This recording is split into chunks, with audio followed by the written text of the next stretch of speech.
अरे संध्या, तू रहने देना, मैं कर लूँ। छोड़। क्या श्रेया दी, कोई तो काम करने दिया कीजिए। ठीक है ना, तू आराम कर ले, हम लोग कर लेंगे। छोड़। आराम क्यों? ताई आप ही श्रेया दी से कहिए, कोई काम नहीं करने देती मुझे। श्रेया, संध्या दीदी को काम करने दो। अब तो ताई ने कहा है, अब तो बात माननी पड़ेगी। हाँ, ताई की बात को भला कौन टाल सकता है।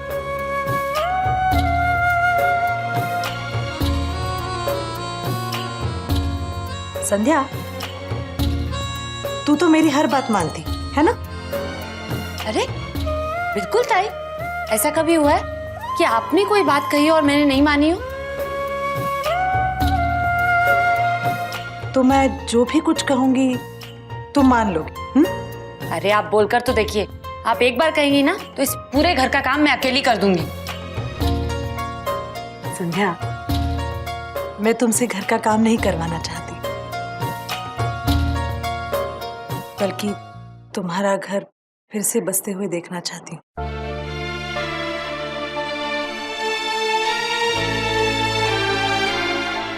फिर से कर लेना शादी। ताई, ताई आप भी? मैं भी वही चाहती हूँ जो हम सब बहनें चाहती हैं। हम सब तुम्हें खुश देखना चाहते हैं बेटा। और तुमने तो अभी अभी कहा है कि तुम मेरी हर बात मानती है, हाँ? तो फिर से शादी करेगी ना? ताई अभी अभी तो युवराज। मैं समझ सकती हूँ, पर बेटा तुम्हारी युवराज के साथ जो शादी हुई थी वो तो एक धोखा थी। वो शादी कोई मायने नहीं रखती। और तुमने तो ये भी कहा था कि एक दिन युवराज ने तुम्हारे गले से मंगलसूत्र निकालकर फेंक दिया था, तुम्हें उस रिश्ते से भी आजाद कर दिया था। देख संध्या, हम सब यही चाहते हैं कि तुम पुरानी सारी बातें भूल जाओ, नई जिंदगी शुरू करो। अरे बेटा, तुम्हारी अभी उम्र भी क्या है?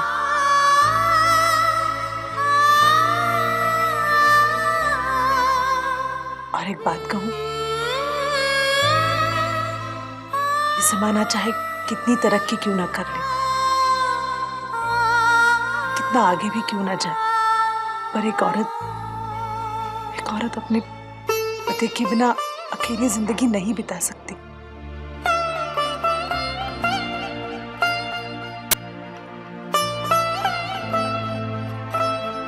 बेटा, तुमने जितने दुख सहने थे सह लिए, जितना कुछ बुरा देखना था देख चुकी, जितनी मुश्किलें देखनी थी देख चुकी। अब और नहीं। देखो, अब एक अच्छा सा लड़का देखकर अपनी जिंदगी फिर से शुरू करो।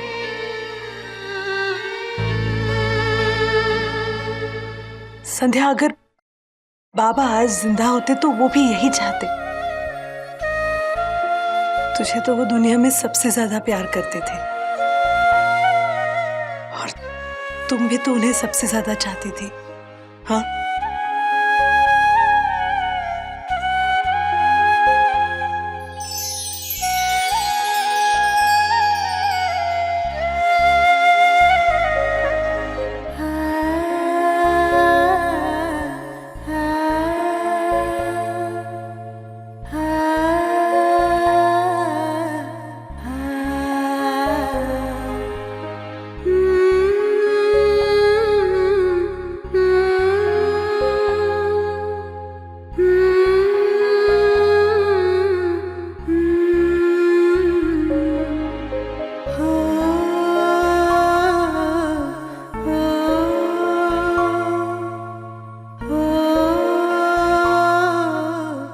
संध्या, मैंने कहा था ना, बाबा की भी यही इच्छा होगी। उन्होंने ये फूल गिराकर तुम्हें इशारा भी दिया है और नई जिंदगी के लिए आशीर्वाद भी।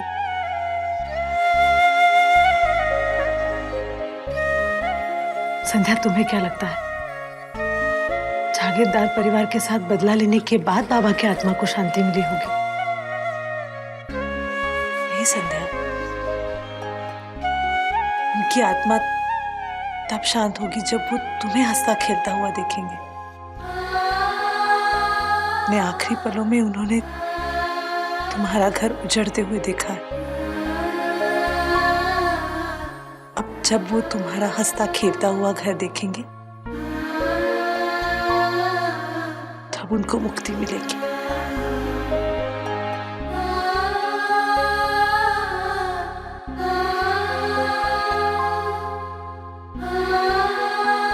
खैर, कोई जल्दी नहीं है।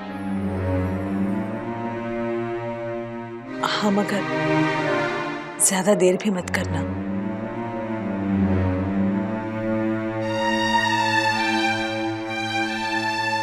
और मैंने जो भी कुछ कहा है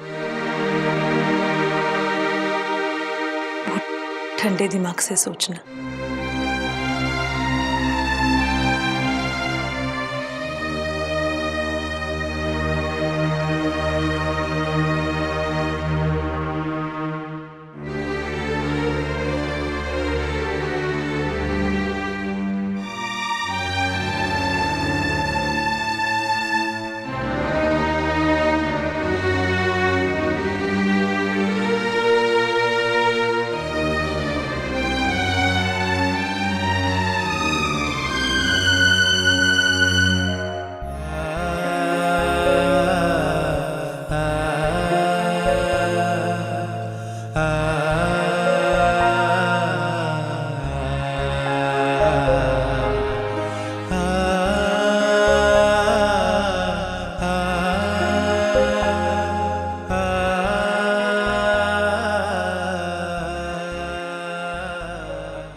संध्या, अगर पूजा हो गई हो तो नाश्ता कर लो। आओ।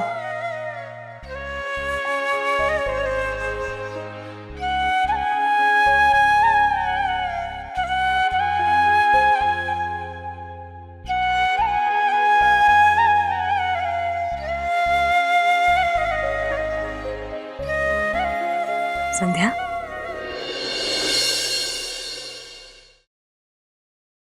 क्या सोच रही हो? नहीं ताई, कुछ नहीं, ऐसे ही। मैं जानती हूँ तुम क्या सोच रही हो। मैंने तुमसे कल जो भी बात की वही सब तुम्हारे दिमाग में चल रहा है ना?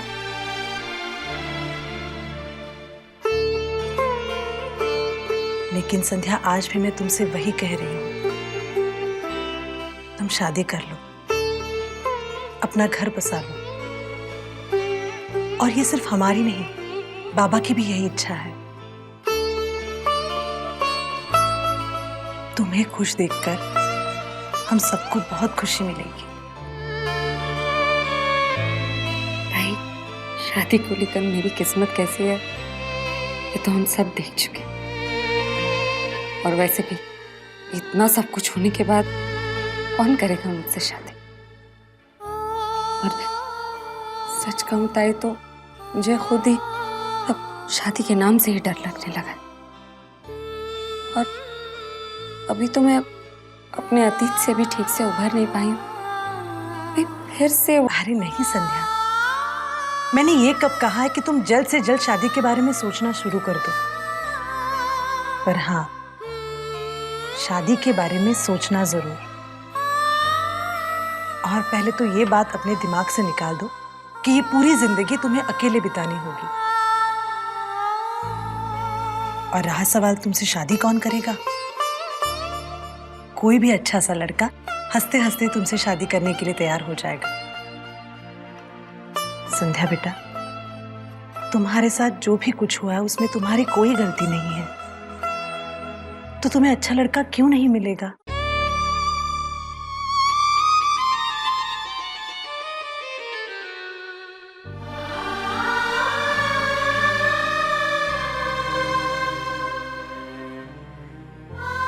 संध्या, तुमसे एक बात पूछूं?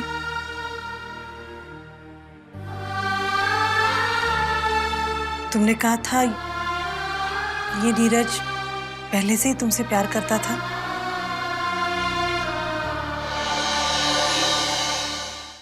तुमने कहा था ये नीरज पहले से ही तुमसे प्यार करता था।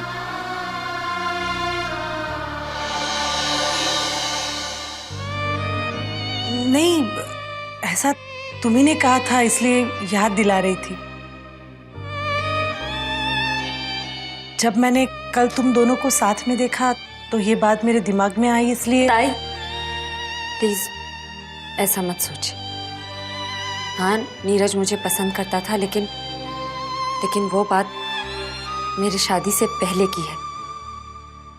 शादी के बाद उस घर में वो सिर्फ और सिर्फ मेरा दोस्त बनकर रहा है, और मुझे लगता है उसके मन में मेरे लिए दोस्ती के अलावा और कोई भावना भी है नहीं, और होगी भी तो मैं नहीं चाहूंगी कि वो मुझसे प्यार करे। मैं खुद तो मनहूस हूं ही। मैं नहीं चाहती कि मेरी वजह से नीरज की जिंदगी में और कोई मुसीबत आए। जिन लोगों ने उसे पाला पोसा, बड़ा किया, पढ़ाया लिखाया, काबिल बनाया, उनके खिलाफ जाना पड़ा उसे। जो उसके अपने थे वो ही।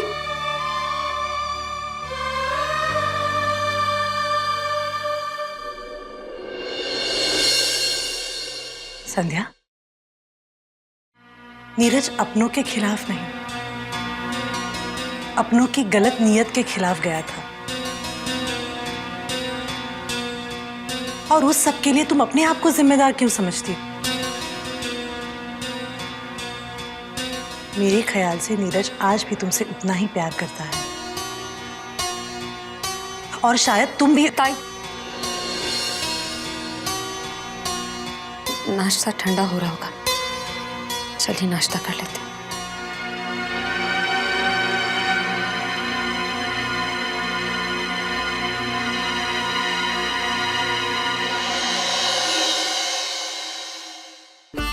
श्रेया सच कह रही थी, संध्या भी नीरज को बहुत चाहती है। उसकी आंखों में साफ दिखता है, बस कहने से डरती है। सरला, मैंने सुना है कि तुम यहाँ कल रात भी आई थी। जी वाहिनी साहब, टीके से मिलने आई थी मैं। जेलर साहब का फोन आया था कि टीके पागलों जैसे बर्ताव कर रहा है। उसने जो कुछ भी हमारे साथ किया, या फिर ये कहना चाहिए कि जो कुछ भी हमारे युवराज के साथ किया, उसे उस बात का पछतावा है। उसकी आत्मा उससे कचोट रही है, वो खुद को माफ नहीं कर पा रहा। मरा तो नहीं ना वो, और मरना भी नहीं चाहिए सरला, कि उसकी मौत मैं तय करूंगी। उसे बेटे जैसा पाला था मैंने, और उसने मेरे बेटे के साथ ही। नहीं सरला, मैं उसे ऐसी मौत दूंगी कि वो याद रखेगा। तब तक उसे मौत दे दो। एंड बाय द वे, तुम बाहर निकलकर क्या कर रही हो? तुम्हें बेल मिल गई है तो क्या तुम पिकनिक मना रही हो? हमें यहाँ से बाहर निकालने के लिए तुम कुछ करती क्यों नहीं? मुझे यहाँ से बाहर निकलना है, दम घुट रहा है यहाँ पर मेरा। मेरे बेटे का चेहरा मेरी आंखों के सामने घूमता रहता है। सवाल करता है वो मुझसे कि कैसे मैंने उस लड़की को छोड़ दिया, कैसे मैंने उस धोखेबाज लड़की को इतनी आसानी से जाने दिया। और मैं अपने बेटे को जवाब तब दे पाऊंगी जब मैं बाहर निकल के उस संध्या को एक सबक सिखाऊंगी। ऐसी बात नहीं है वाहिनी साहब, मैं अपनी तरफ से पूरी कोशिश कर रही हूँ। दोबारा एप्लीकेशन भी डाली है कोर्ट में आप लोगों की बेल की, लेकिन वकील साहब कह रहे थे कि पहली 2 बार बेल रिजेक्ट हो गई है, शायद तीसरी बार मंजूर हो जाए। शायद? व्हाट डू यू मीन शायद? मुझे कंफर्मेशन चाहिए। मुझे यहाँ से बाहर निकलना है, किसी भी कीमत पर, किसी भी सूरत में।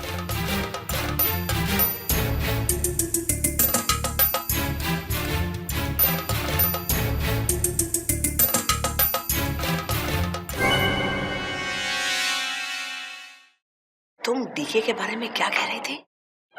हाँ, वो पागलों जैसे बर्ताव कर रहा है। दरअसल जेलर साहब का कहना था कि हम कोर्ट में एप्लीकेशन डालें और डीके को यहाँ जेल से मेंटल हॉस्पिटल शिफ्ट करवा दे, पर मैंने तो साफ इनकार कर दिया। कह दिया मैंने, सड़ने दो उसे लॉकअप में। नहीं सरला, वो लॉकअप में नहीं रहेगा। अगर वो पागलों जैसी हरकतें कर रहा है तो उसे पूरी तरह से पागल साबित करवाओ और उसे मेंटल हॉस्पिटल में शिफ्ट करवाओ, क्योंकि एक बार अगर वो पागल साबित हो गया तो उसने हमारे खिलाफ जो गवाही दी है उसका कोई मतलब नहीं रहेगा, और कोई भी कोर्ट एक पागल की गवाही पर हमें सजा नहीं दे सकता। सरला, हमें इससे अच्छा मौका नहीं मिल सकता। तुम कुछ भी करो और डीके को पूरी तरह से पागल साबित करवाओ, हम सब बाहर निकल आएंगे।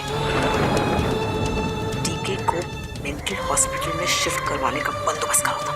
ठीक है वाइनी सर, आप जैसा कह रही हैं मैं बिल्कुल वैसा ही करूंगी, और क्या होता है आपको दोबारा आकर बताती हूँ। चलती हूँ।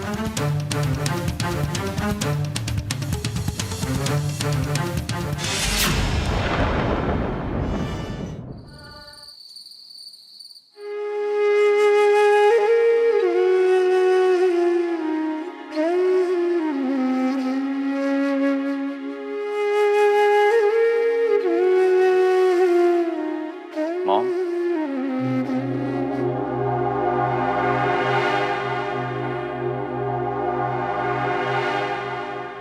कब तक आप मुझे याद करती रहोगी मॉम? कब तक यूं ही भूखी प्यासी रहोगी आप? युवराज, मेरे बच्चे, तुम मुझे क्यों छोड़कर चले गए बेटा?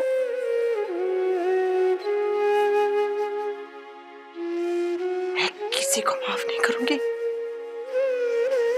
जिन्होंने तुमको मुझसे दूर किया है ना बेटा। मैं उन सबको, मुझे तो मेरे कर्मों ने ही सबसे दूर किया है मॉम। मेरी मौत का अगर कोई जिम्मेदार है तो वो है मेरी जिंदगी।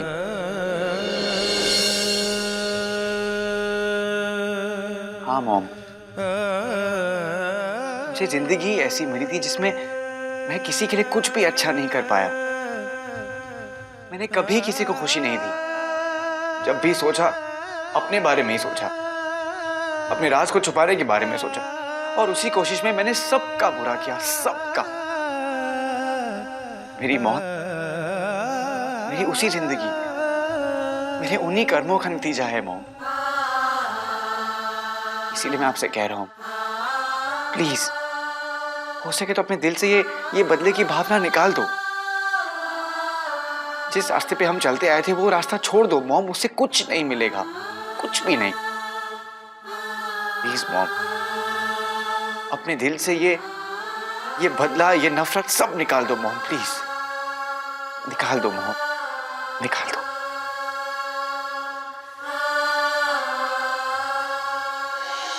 युवराज, तू मुझे छोड़। ये क्या हुआ?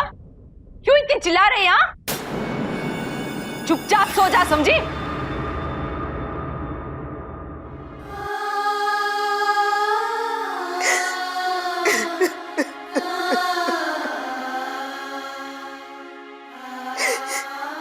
क्यों मेरे बेटे मुझे क्यों छोड़कर चले?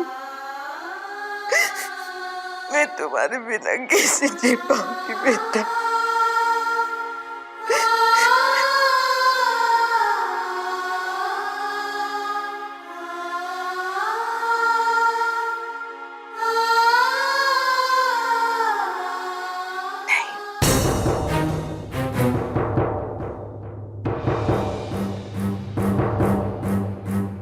अब और आंसू नहीं युवराज, नहीं बेटा, बदला तो मैं लेकर रहूंगी, किसी भी कीमत पर।